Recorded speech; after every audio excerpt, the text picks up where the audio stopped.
할렐루야. 예배 자리에 나오신 여러분들을 환영합니다. 옆 사람과 한번 인사해 볼까요? 주님의 이름으로 환영합니다. 다시 한번 주님의 이름으로 환영합니다. 주님의 이름으로 환영합니다. 다 같이 찬양하기 원합니다.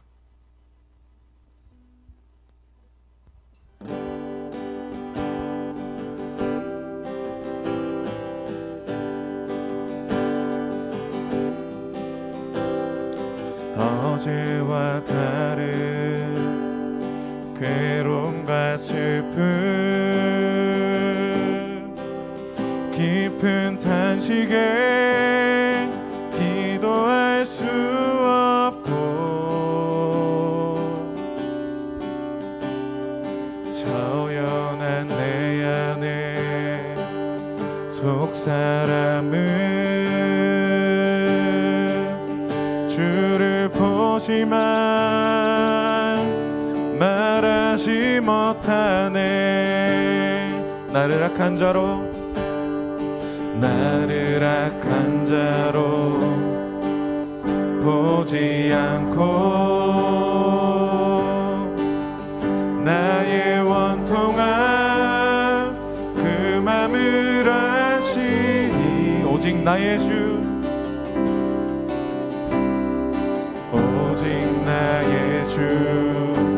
내 주의 사랑이 나의 속사람을 고쳐주시네. 나의 속사람을 고쳐주시네. 주의 사랑이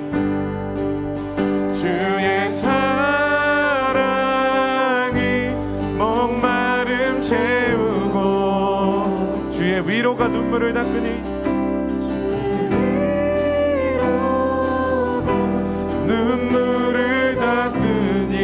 주님의 은혜가 필요한 이 땅에서 주님의 은혜가 필요한 이 땅에서 이곳에서 주와 함께 노래하 다시 한번 찬양하겠습니다. 나를 악한 자로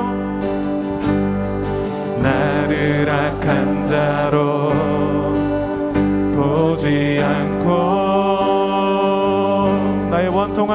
나의 원통함 그 맘을 아시니 오직 나의 주 내 주의 사랑이 속사람을 고쳐주시네. 주의 사랑이 목마름 채우고 주의 위로가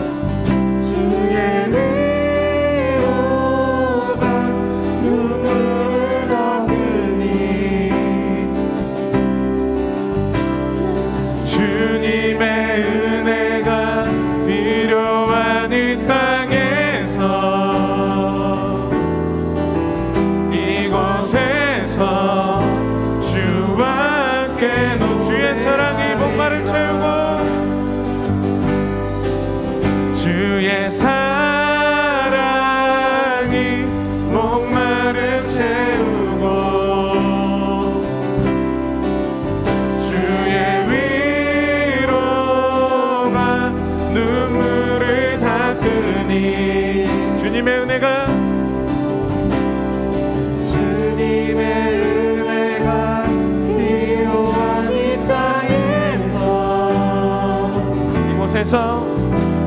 이곳에서 주와 함께 노래하리라.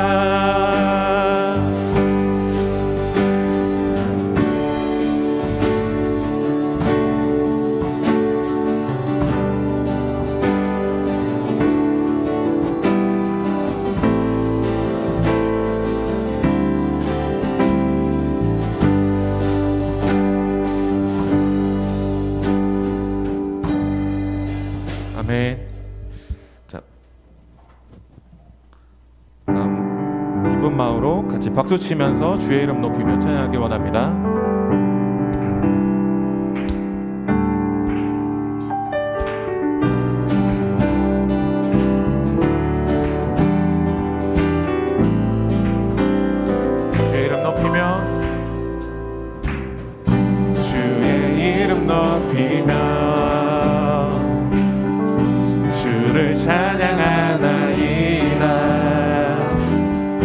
나를 구하러 오신.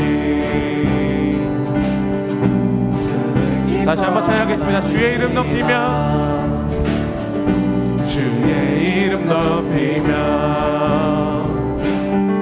주를 찬양하나이다. 나를 구하러 오신 주를 기뻐하나이다. 주를 기뻐하나이다. 하늘 영광 하늘 영광 버리고 이 땅 위에 십자가를 지시고 죄 사했네. 무덤에서 일어나 하늘로 올리셨네. 주의 이름 높이리.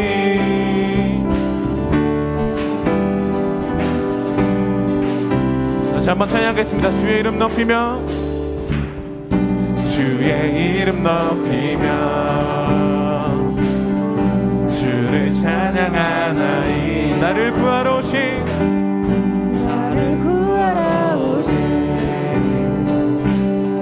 주를 기뻐하나이. 하늘 영광 버리고 하늘 영광 버리고 이 땅 위에 십자가를 지시고 죄 사했네. 무덤에서 일어나 하늘로 올리셨네. 주의 하늘 영광 버리고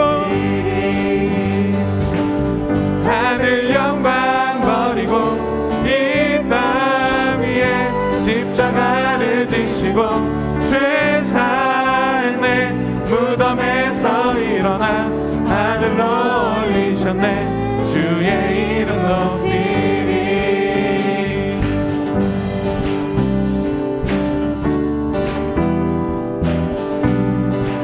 목소리를 고백하길 원합니다. 하늘 영광 버리고 하늘 영광 버리고 이 땅 위에 십자가를 지시고 죄 사했네. 무덤에서 일어나 하늘로 올리셨네. 주의 이름 높이. 하늘 영광 버리고 하늘 영광 버리고 이 땅 위에 십자가를 지시고 죄 사했네. 무덤에서 일어나 하늘로 올리셨네. 다시 한번 찬양하겠습니다. 하늘 영광 버리고 하늘 영광 버리고 이 땅 위에 십자가를 지시고 죄 사했네. 무덤에서 일어나 하늘로 올리셨네. 주의 이름 높이리.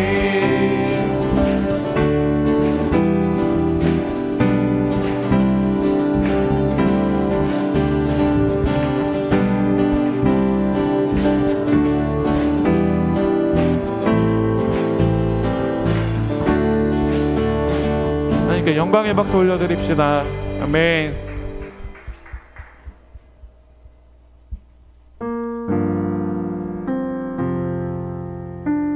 처음과 나중 되시는 주님, 주님을 찬양하기 원합니다.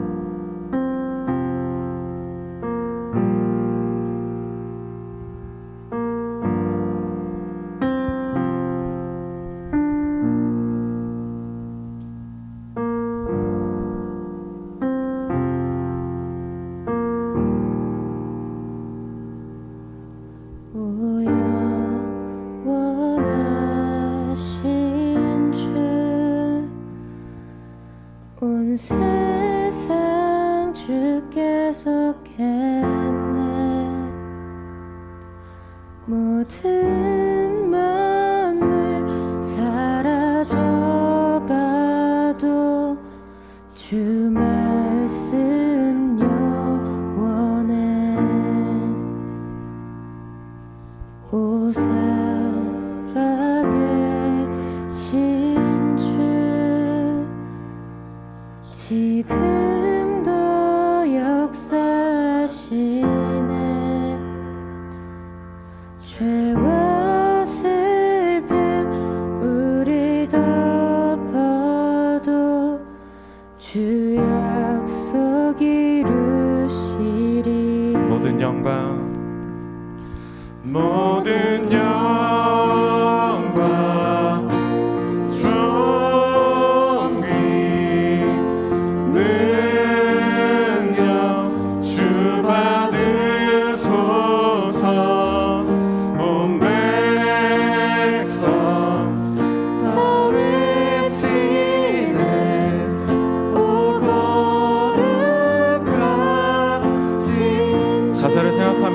다시 한번 찬양하기 원합니다. 오 살아계신 주, 오 살아계신 주, 지금도 역사하시네, 지금도 역사하시네. 죄와 슬픔 우리 덮, 주 약속 이루시리, 주 약속 이루시리. 모든 영광, 모든 영광, 존귀, 능력 주 받으소서. 온 백성 다 외치네, 오 거룩하신 모든 영광, 모든 영광, 존귀, 능력 주 받으소서. 온 백성 다 외치네, 오 거룩하신 주, 처음과 나중 되신 주, 처음과 나중 되신 주, 만세의 왕 홀로 계신 주, 영원히 다스리시네, 찬양할래. 처음과 나중, 처음과 나중 되신 주, 만세의 왕 홀로 계신 주, 영원히 다스리시네, 찬양 할렐루야.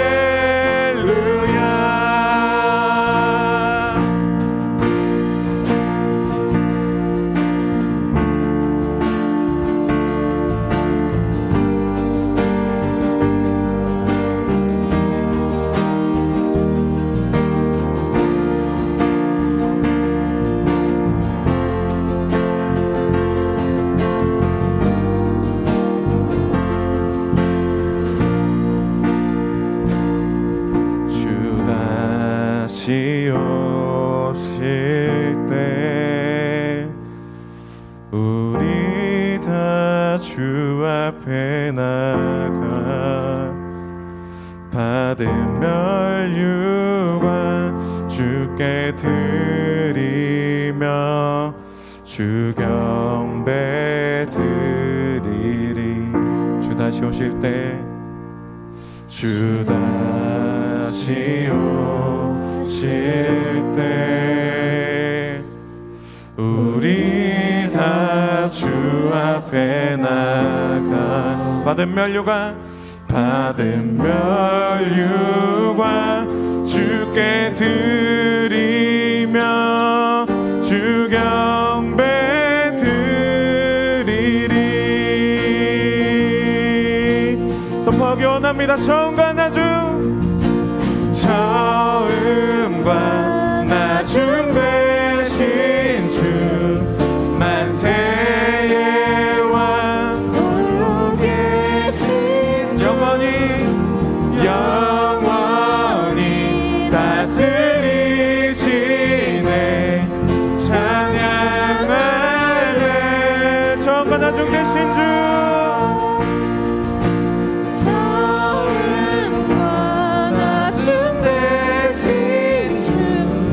만세의 왕 홀로 계신 주, 영원히 다스리시네. 이 시간 처음과 나중 되신 주, 주님께 기도하기 원합니다. 기도하시겠습니다.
시간 사도신경 하심으로 5월 23일 예배 시작하도록 하겠습니다.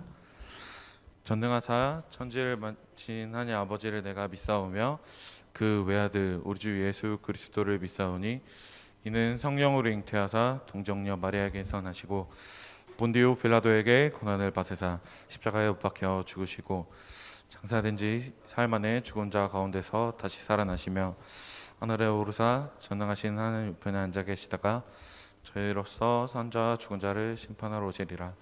성령을 믿사오며 거룩한 공예와 성도가 서로 교통하는 것과 죄를 사하여 주시는 것과 몸이 다시 사는 것과 영원히 사는 것을 믿사옵나이다. 아멘. 이 시간 김호문 학생 나와서 기도해 주시겠습니다.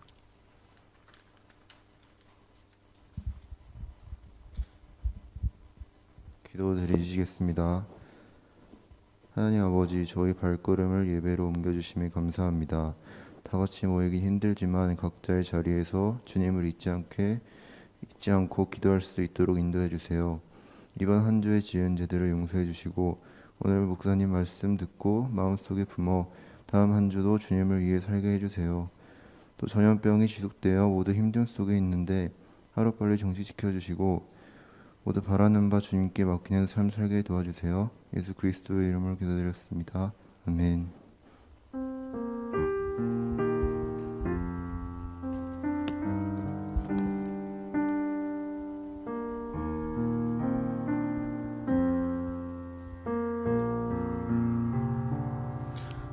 오늘 성경 말씀은 마태복음 18장 1절에서 5절입니다. 성경책 있는 친구들은 펴서 마태복음 18장 1절에서 5절입니다.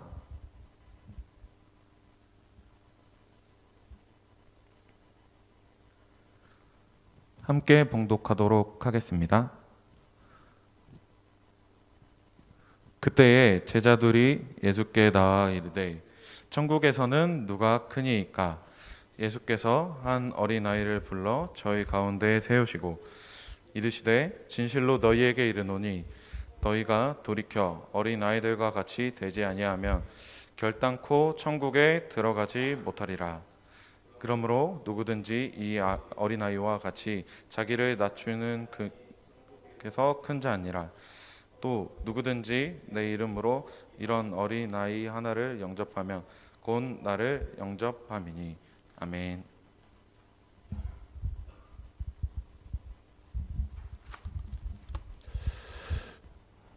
예, 반갑습니다.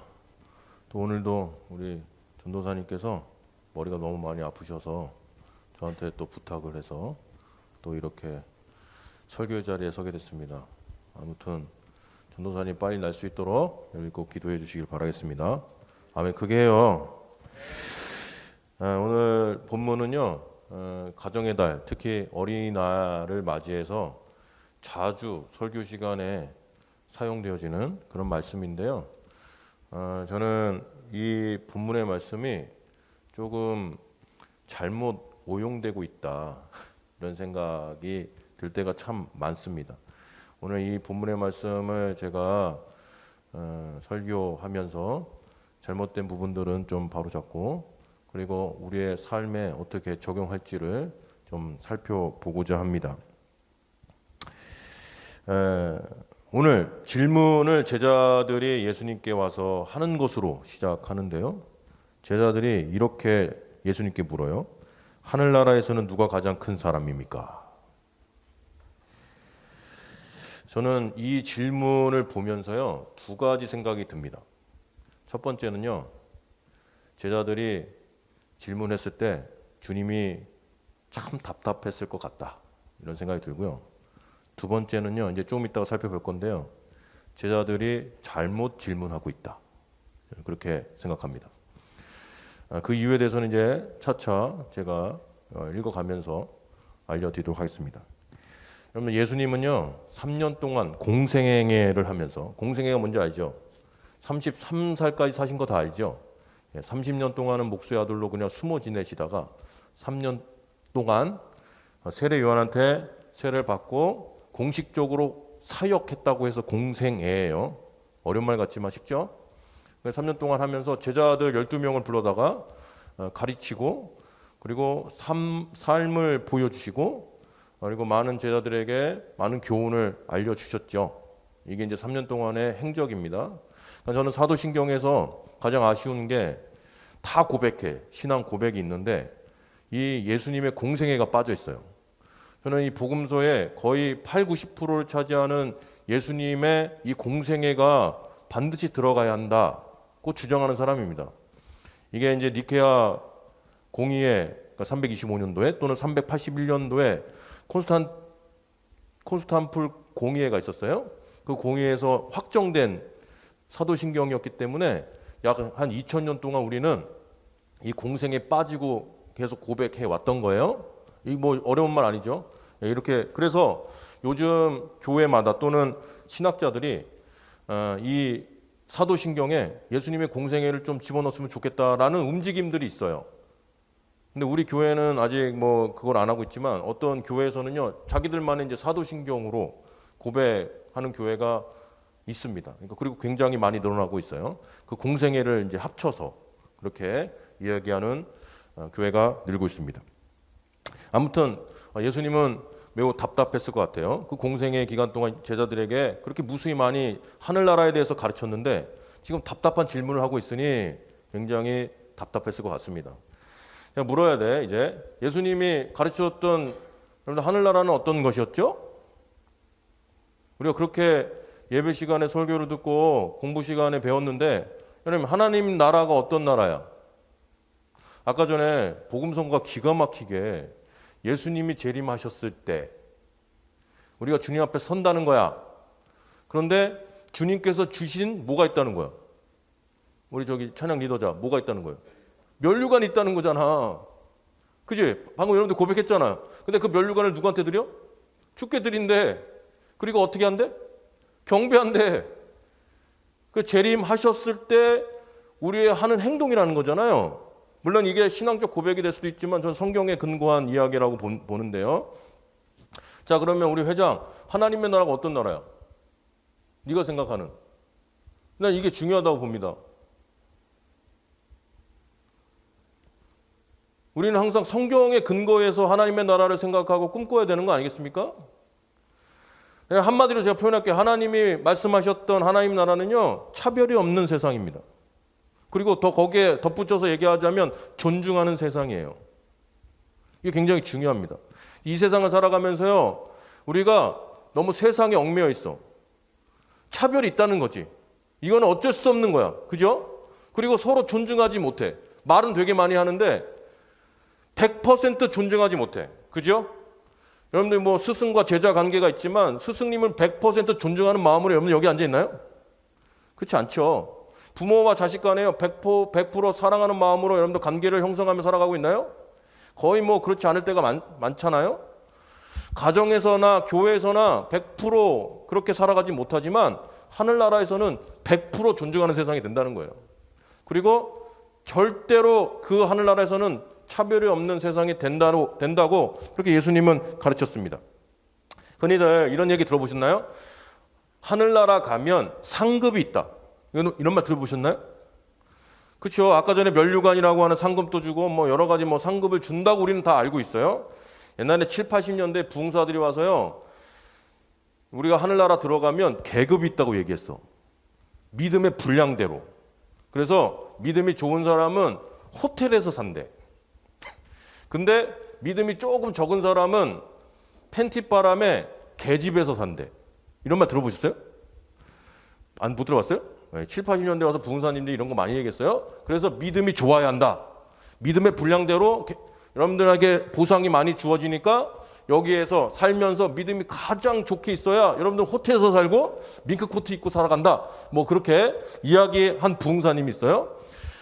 여러분들 하늘나라 가면 보상이 있어 없어? 보상이 있니 없니? 야 우리 드러머 보상이 있니 없니? 있어 없어? 있어요? 할렐루야 아멘 해야지. 여러분 선생님들 보상 있어요 없어요? 있죠. 보상이 있죠. 이거는 제 얘기가 아니라 성경의 얘기예요. 보상이 주어진다고 얘기해요. 그런데 물어야 돼. 그 보상이 뭐냐라는 거야. 우리는 흔히들 보상을요 이 세상에서 살아가는 보상으로 생각합니다. 믿음의 분량 따라 주어지는 보상도 다 다르다고 생각을 하는 거야. 저는 하나님의 나라에 대해서 가장 잘못되게 생각하는, 오해하는 거 아닐까, 그렇게 생각합니다. 여러분 생각해 보세요. 이 세상을 살면서 빈부의 격차가 있었어. 계급의 높고 낮음도 있었어. 그래서 어떻게 우리는 불공정하다고 생각을 해. 그렇잖아요? 그리고 소수의 사람들만 그렇게 누린다고 생각하고요. 나머지 다수들은요, 그냥 그렇게 살아가는 게 운명처럼 살아가. 근데 운명처럼 살아갈 때 어떻게 생각해요? 우리는 항상 힘들고 어렵다고 생각하잖아요. 그런 불편함이 있어. 그지? 여러분 공부를 하면서 1등에 있으면 꼴등도 있어. 근데 1등과 꼴등이 같이 행복한 세상이 돼야 되잖아. 그런데 1등과 꼴등의 이 격차 때문에 우리가 왜 힘들게 생각해? 세상이 그렇게 여기기 때문이야. 1등은 존중받는 세상이 되고 꼴등은 존중받지 못한 세상으로 치부하기 때문이잖아요. 그럼 공부를 왜 열심히 하는 이유가 뭐예요? 나는 다른 거 하고 싶은데 공부를 열심히 하게 하는 이유가 뭐예요? 공부를 잘해야 뭔가 성공한다고 학교에서나 또는 세상에서 가르쳐 왔기 때문에 그런 거 아닌가? 그게 사실은 힘들고 어려운 거죠. 아니 세상에서도 힘들고 어려운데 내가 그렇게 원하고 바랬던 천국에 갔는데 거기에도 계급이 있어. 거기에도 높고 낮음이 있어. 거기에도 차별이 있어. 그럼 그게 하나님 나라야? 예수님은 그걸 꿰뚫어 보신 거예요. 그래서 늘 3년 동안 그거예요. 하나님의 나라 가면 여러분들은 차별이 없대. 여기에는 내가 어떻게 하면 들어갑니까? 그게 중요한 게 아니야. 들어가기만 하면 차별이 없다는 거야. 그리고 들어가기만 하면 뭐가 된다는 거야? 존중받는다는 거야. 저는 그래서 하늘나라의 보상을 자유와 기쁨이라고 봅니다. 그렇죠? 그러니까 이것만큼 행복한 게 어디 있어? 자유와 기쁨을 누리는 것만큼 복을 누리는 게 어디 있어요? 저 여러분들이 다 그런 자유와 기쁨을 누렸으면 좋겠습니다. 여러분들 보상이 많이 주어진다고 해서, 그러니까 우리 세상적 기준으로 돈이 많이 주어진다고 해서 행복하나요? 물론 행복한 사람도 있겠지만 어떤 사람은 내가 이 시간 죽어도 좋으니까 100억의 복권에 당첨됐으면 좋겠다고 그렇게 얘기하는 사람도 있어요. 자기 처한 상황에서 자기의 경험대로 이야기하는 거야, 보통 사람들은. 그런데 막상 주어지면 만족을 몰라. 사람은 그렇게 태어났어. 100억이 주어진다고 해서요, 그 100억을 만족하며 살아가지 않아. 더 많은 것을 누리며 살아가기도 하고요, 욕심을 부리다가 삶을 망치는 경우도 굉장히 많이 봅니다. 제가 얼마 전에 뉴스를 보니까 로또 1등에 당첨된 부부가 있었어. 근데 그 부부가 그 로또 당첨된 것 때문에 싸우다가 살인까지 했대요. 근데 제가 그 부부가 1등 맞은 복권의 그 숫자가 한 75억 정도는 되는 줄 알았어. 근데 기껏해야 7억 5천이래요. 내용은 이런 거야. 그 전까지는 그 부인이 그 가정의 주도권을 가지고 있었어요. 그런데 로또 복권에 당첨되니까 남편이 주도권을 바뀐 거야. 뭔가 이제 허세가 있는 거죠. 그래서 10개월 동안 그렇게 무시를 했대요, 여자를. 근데 자기만 무시하면 상관이 없는데 처가댁 식구들까지 다 무시를 했던 거예요. 그게 이제 여기에 막 쌓여있던 거예요. 근데 자기와 상의도 없이 부동산을 매입한 거야. 그것도 대출을 받아서. 거기에 분노해서 싸운 거예요. 싸우다가 여자가 죽인 거야, 여자가. 남자가 죽인 게 아니에요. 여자가 뭐 이렇게 무기를 들고 죽였대요. 나 그게 진짜 나 황당해. 7억 5천에. 그러니까 아무리 여러분들 로또 1등에 당첨된다 할지라도요, 행복하지 않은 경우가 굉장히 많다, 이 얘기입니다. 거기 무슨 천국이 있겠습니까? 천국은요, 돈이 많고 적음의 문제가 아니라는 그런 말이에요. 저는 성경에서 말하는, 다시 한번 말씀드리지만 이 천국의 개념을요, 물질의 복이 아니라 자유와 기쁨이라고 확신합니다. 그렇다면 이 차별 없는 세상, 존중 없는 세상은 꼭 우리가 죽어서 가야 되나요? 예수님이 말씀하시는 이 하늘나라라는 게 꼭 죽어서 가는 장소적 개념일까요? 그렇지 않다는 거예요. 이 세상에서도 충분히 누릴 수 있는 곳이다고 예수님은 이야기하고 있는 겁니다. 그래서 제자들에게 하셨던 말씀이 있어요. 그게 뭔지 아세요? 그 천국은 네 마음속에 있다는 거예요. 내가 어떻게 누리고 살아가느냐에 따라 천국이 될 수도 있고 지옥이 될 수도 있다는 말이에요. 제가 좋아하는 찬송가 중에요, 우리 철야 예배 시간 때마다 우리 담임 목사님이 부르는 찬송이 있어요. 그 찬송이 438장입니다. 근데 그 438장의 내용이요, 아주 기가 막힌 내용입니다. 어떤 내용이냐면요, 이 땅에서도 천국을 누린다는 거야. 2절이 아주 기가 막혀. 주의 얼굴 뵙기 전에, 그러니까 주님이 이 땅에 오시기 전이란 얘기죠. 멀리 뵈던 하늘나라, 이 얘기는 뭐예요? 저 멀리 있던 장소적 개념이라는 거야.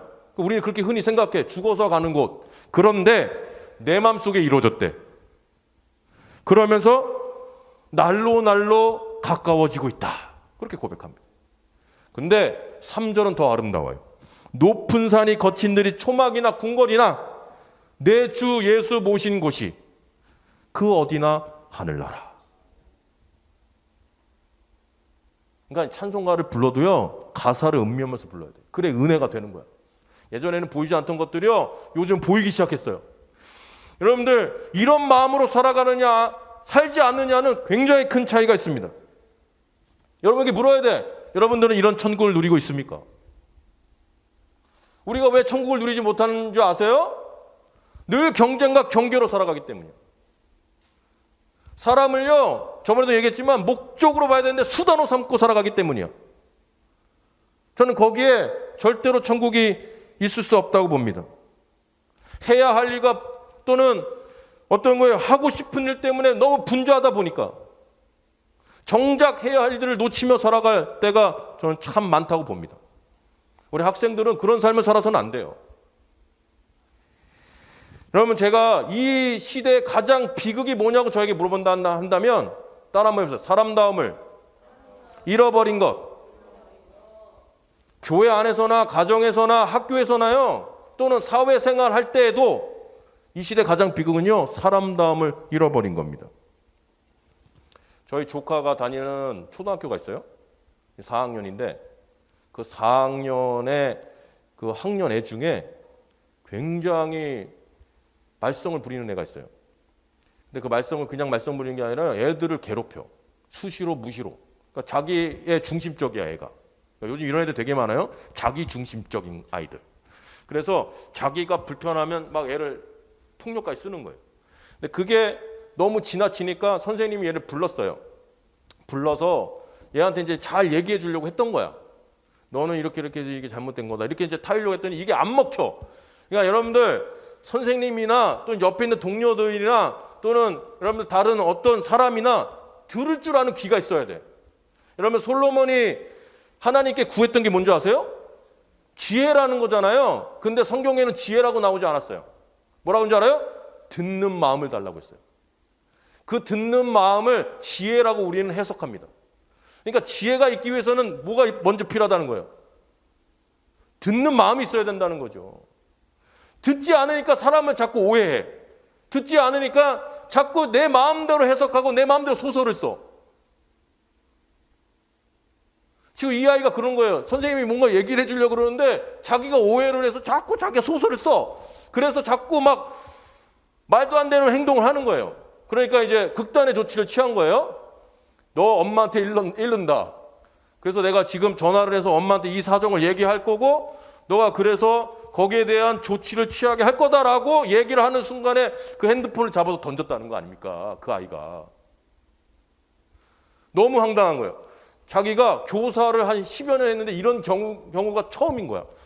아무리 애들이 막 나간다 해도 이런 아이를 본 적이 없는 거죠.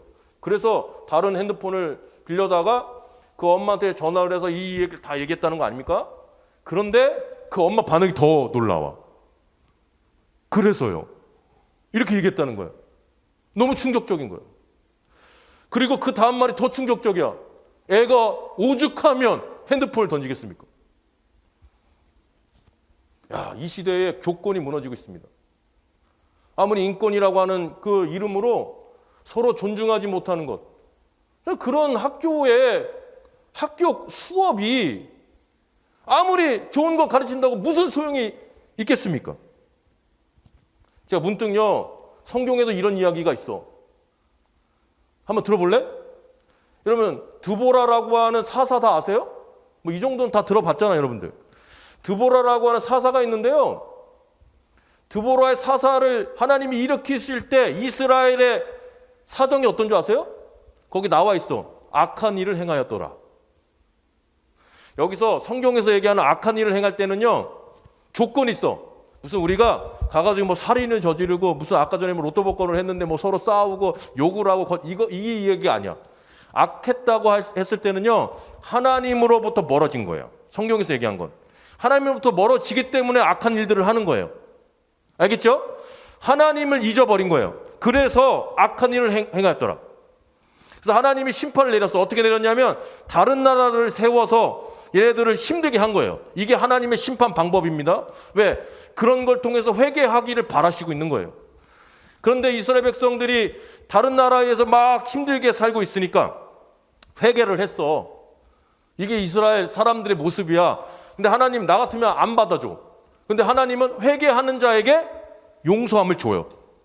그래서 다시금 드보라를 세워서 이 강대국들을 사라지게 만들어 주는 거야. 이런 과정이야. 그런데 드보라의 드보라의 그 장관이 있었어요. 장관이 있고 그다음에 상대편에 있는 야빈의 장관도 있었어. 그 사람 이름이 시스라라고 하는 사람인데 이 둘이 싸움이 붙었어요. 누가 이겼을까? 드보라의 군대가 이겼을까? 아니면은 상대편의 강대국에 있는 적이 이겼을까? 당연히 드보라가 이겼지. 그러니까 성경이 진행되지. 하나님의 백성이니까. 드보라의 장관이 이긴 거야. 다 전멸했다고 했어. 그리고 남은 사람은 시스라 장관 하나만 남았다는 거야.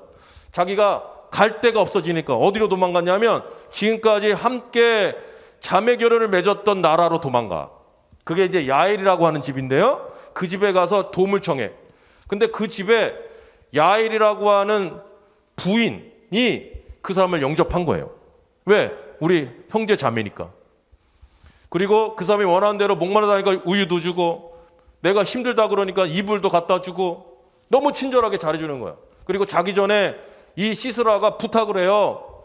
제발 내가 도망 왔는데 쫓아오는 사람이 있으면 내가 없다고 얘기해달라고. 그랬더니 당연히 그렇게 해야죠 하고 얘를 재워요. 야, 근데 그 다음에 반전이 일어나. 성경은 그 다음에 과정을 얘기하지도 않고요. 바로 이 야웰이라고 하는 부인이요, 이 자고 있는 시스라의 관자놀이에 말뚝을 박아서 죽였다고 얘기 나와요. 저는 가장 소름 끼치는 장면이 아닐까 그렇게 생각합니다. 왜 죽였는지는 모르겠어요, 솔직히.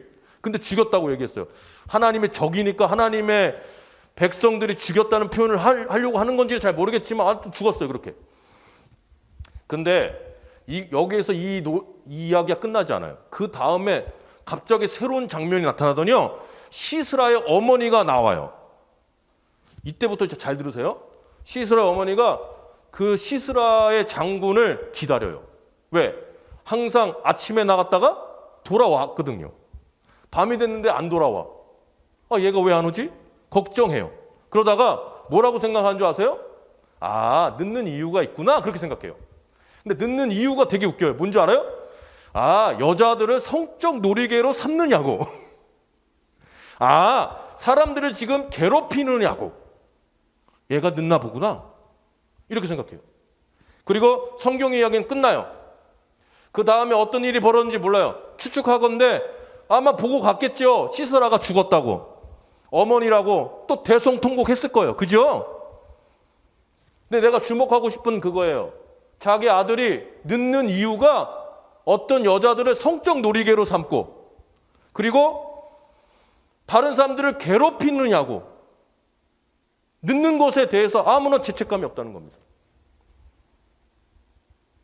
부모님들의 마음은 다 그래요. 얘가 살인자든 얘가 맨날 거짓말을 하든 얘가 꼴등을 하든 다 사랑스러운 존재야.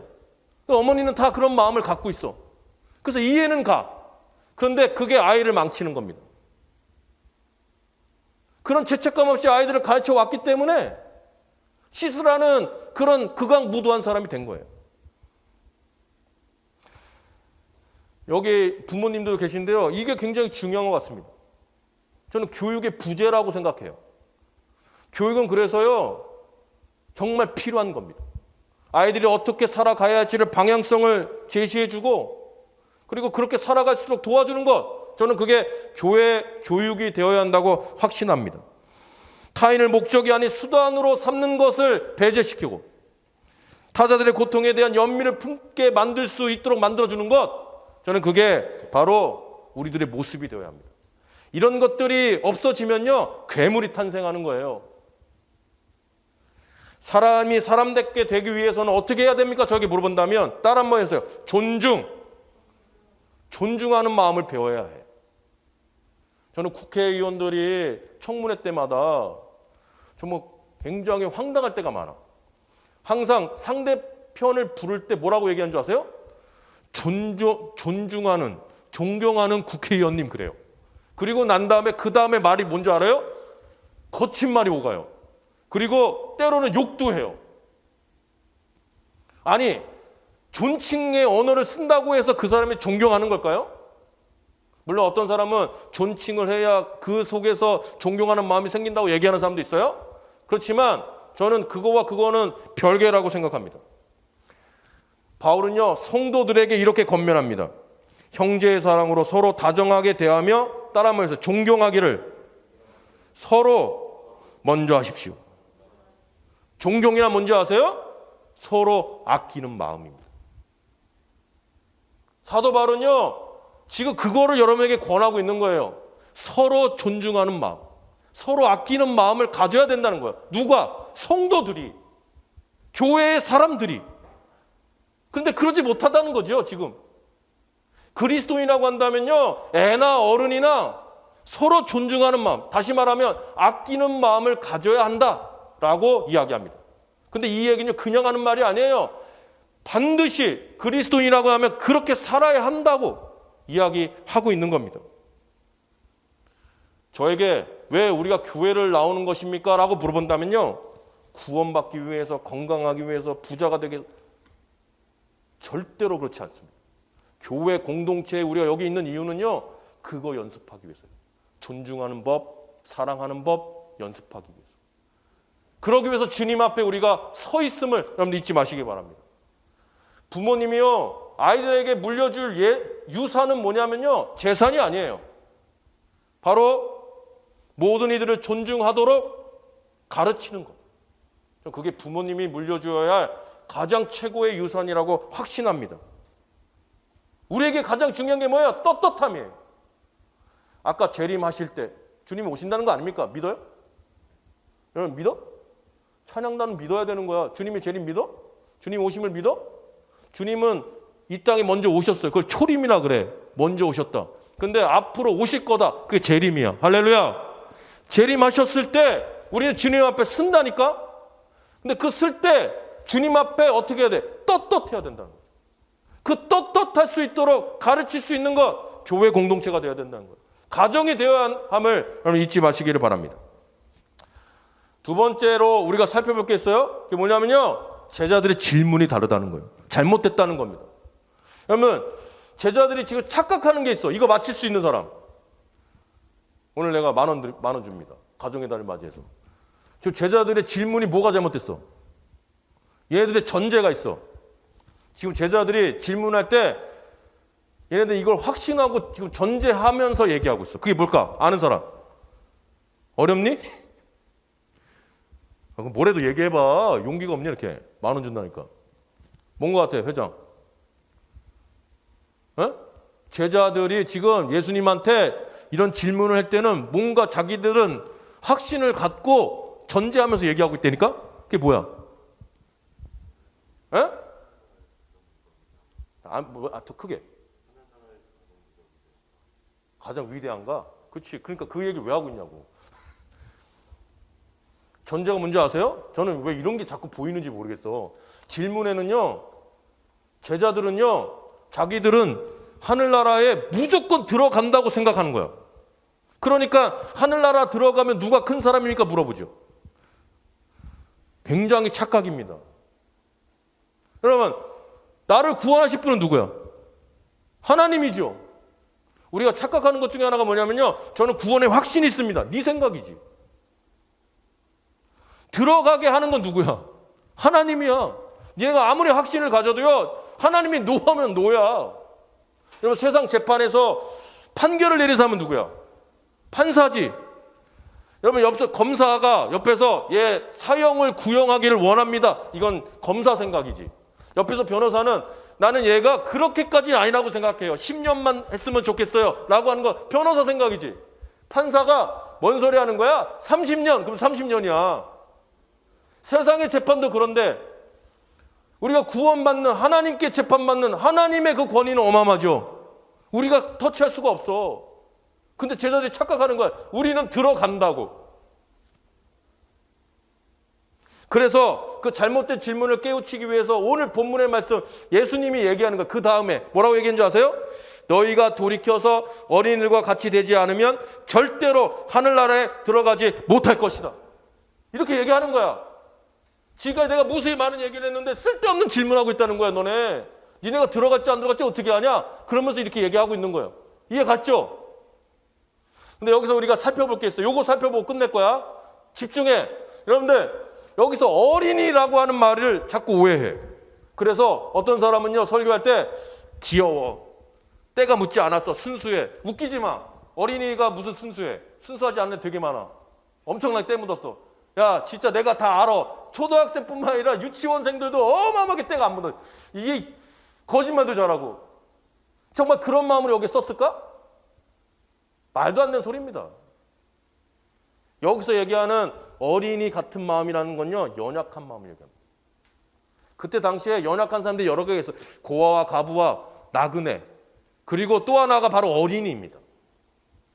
그러니까 어린이는 어떤 존재라는 거예요? 보호받아야 존재라는 얘기죠. 그렇죠? 애를 다 키워보신 분들은 알겠지만요, 애가 태어날 때부터 언어합니까? 태어날 때부터 무슨 막 달리기 합니까? 태어날 때부터 똥오줌 가려요? 그래서 부모가 필요하죠. 어떻게 해요? 잘 돌보라고. 똥오줌도 가르쳐주고, 애가 말할 수 있도록 옆에서 계속 얘기도 해주고, 밥도 먹여주고, 예? 아프면 어디 가야 돼? 병원도 데려가야죠. 이게 부모 역할이에요. 만약에 부모가 이런 역할 안 하면 부모가 아니죠. 여러분, 요즘 학대 많이 일어나잖아요, 가정에서. 그런데 저는 그 가정에서 그 학대가 일어날 때 그 사람들한테 왜 학대했습니까? 물어보면 뭐라는 줄 알아요? 애가 말을 안 들어서요.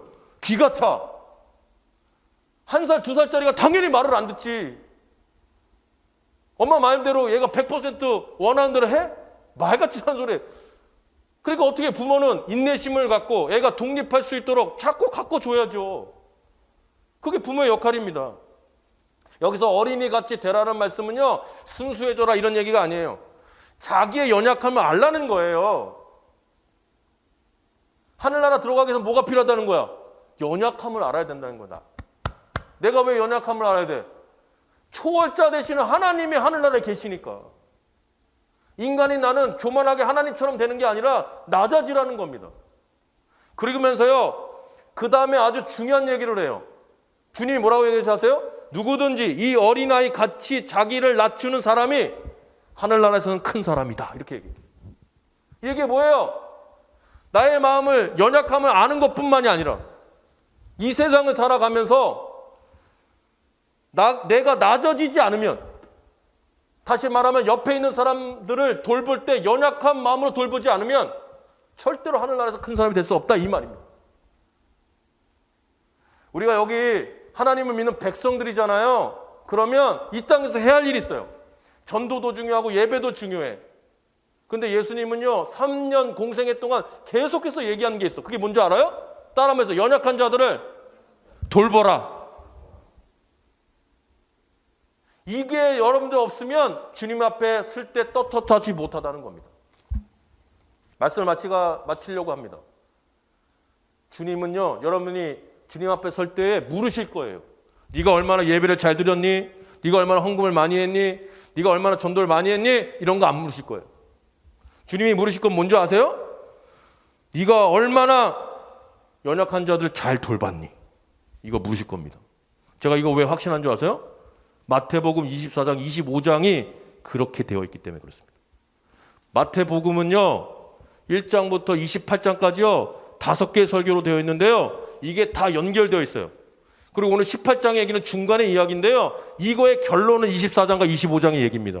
거기에 주님이 내가 왜 연약한 자를 돌보라고 했냐면 심판 날에 너희를 심판하기 때문이다 라는 거예요. 그리고 그 심판할 때 물을 것이 있는데 그게 뭐냐면 이렇게 얘기해요.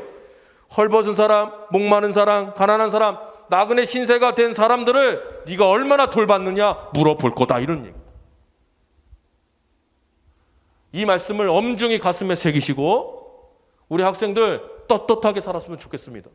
그냥 가정의 달을 맞이해서 그냥 대충대충 살아가는 게 아니라요, 우리 믿음의 사람들은 하나님의 말씀대로 살아가야 해요. 그 말씀대로 살고자 노력하셔야 돼요. 내가 여기서 얘기하지만 1등 못해도 좋아. 그러나 하나님의 사람들은 정말 하나님의 말씀대로 살아갈 줄 아는 사람들이 될 때 하나님께서 가장 기뻐하실 줄로 저는 믿습니다. 그 일들을 위해서 바로 여러분들이 부르신 거예요. 그리고 지금 함께 예배드리는, 영상으로 예배드리는 모든 사람들 결단하세요. 나는 이 시간 이후부터 하나님의 말씀대로 살고자 노력하는 사람들이 되겠습니다. 하나님이 기뻐하시는 삶을 살고자 애쓰는 사람이 되겠습니다 라고 고백할 줄 아는 믿음의 우리 청소년들이 다 되기를 주님의 이름으로 간절히 축원합니다. 기도하겠습니다. 예수님은 어린이들 같이 되지 않으면 하늘나라에 들어갈 수 없다고 했습니다. 어린이처럼 연약함을 인정하고 어린이 같은 일을 돌볼 때 하늘나라를 맛볼 수 있다고 말씀하십니다. 우리가 이 시간 높아지려는 마음이 있고 이익을 추구했던 마음이 있었다고 한다면 저 십자가를 바라보며 용서하여 주시옵시고 지극히 작은 자를 예수님처럼 대하는 믿음의 자녀들이 다 될 수 있도록 인도하여 주시옵소서. 그래서 여기에 참여한 모든 학생들이 자유와 기쁨을 누릴 수 있는 복을 누리게 하여 주시옵소서. 예수님의 이름으로 감사하며 기도합나이다. 아멘.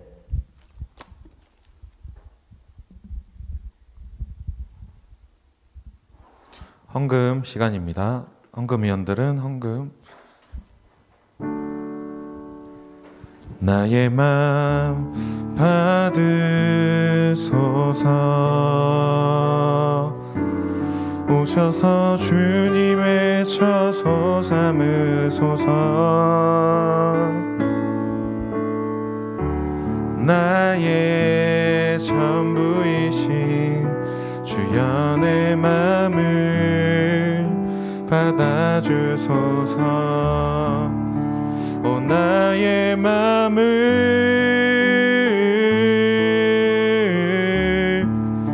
주님께 열었으니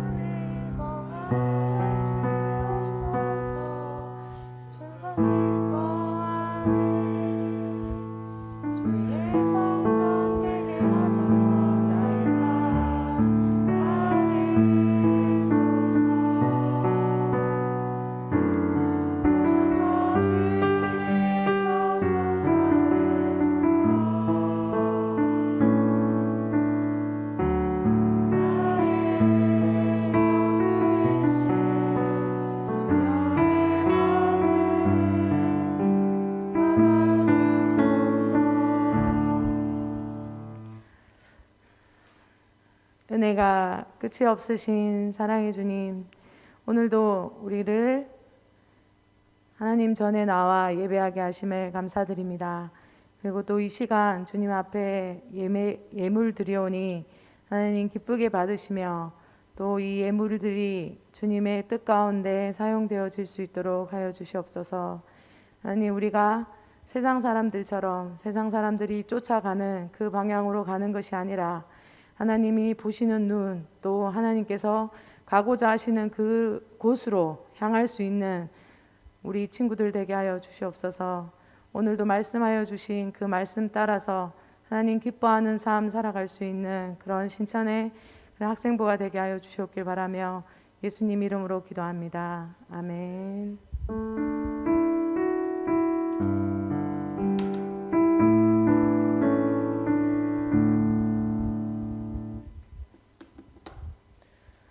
오늘 2부 순서는 분반 공부입니다. 교회에 나와서 예배 드린 친구들은 각 반 선생님과 함께 모여서 분반 공부를 하시면 되고요. 오늘 축구는 2시부터 4시까지 군자동에서 한다고 합니다. 축구를 참가하시는 분들은 1시까지 교회에 오셔서 같이 차를 타시고 가시면 됩니다. 저희가 코로나로 인하여 학생부의 많은 활동을 제약받고 있는데 하루속히 코로나로부터 자유로워져서 저희 학생부의 활동이 많아질 수 있도록 많은 기도 부탁드립니다. 네, 안녕하세요. 다시 한번 옆에 있는 친구 선생님과 또 인사하겠습니다. 반갑습니다. 반갑습니다. 네. 참 너무 사회적 거리라는 핑계로 너무 정말로 마음의 거리도 멀어지는 건 아닌가 싶은데 계속해서 또 선배들이 또 선생님들이 먼저 다가가서 또 같이 더 반갑게 또 인사해주고 또 어떻게 또 지내는지 잘 지내고 있지? 효민이? 네. 좀 이렇게 해서 근황도 좀 물어보고 정말 이렇게 단절의 시기 살고 있긴 하지만 마음까지 단절되지 않는 또 우리 학생부가 됐으면 좋겠습니다. 지금 추석 진행하겠습니다. 온라인에 계신 분들은 각자 추석 체크해 주시고요. 오늘은 참 공교롭게 또 전사님께서 몸이 좋지 않으셔서 또 갑작스럽게 목사님께서 말씀 주셨는데 너무 감사드리고 계속해서 전사님 위해서 또 건강 지켜달라고 함께 또 중보했으면 좋겠습니다. 오늘 또 이어서 분막 공부는 아니고 반별로 제가 이따가 각 반별로 이제 공과 책을 배부해 드릴 거고요. 선생님하고 간단하게 좀 나눠 주시고 바로 마치시면 될 것 같습니다. 네, 특별한 내용은 없으십니다. 그러면 바로 목사님 나와 주셔서 축도해 주시고 마치도록 하겠습니다.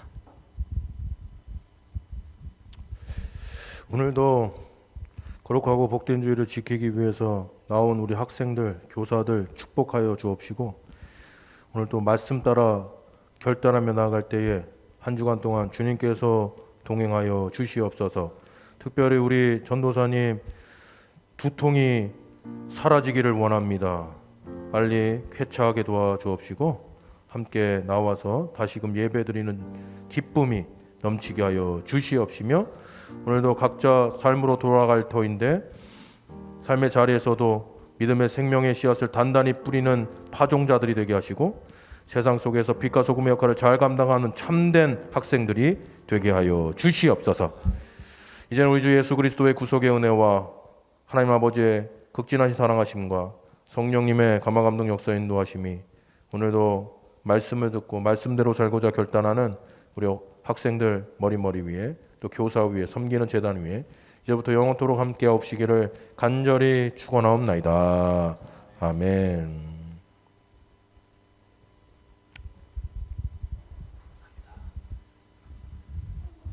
네, 반별로 선생님들 만나도록 하겠습니다. 그리고 온라인의 친구들은 제가 링크 보내드릴 거니까 글 쪽으로 들어오시면 될 것 같고요. 1분 뒤에 그쪽 온라인으로 뵙겠습니다.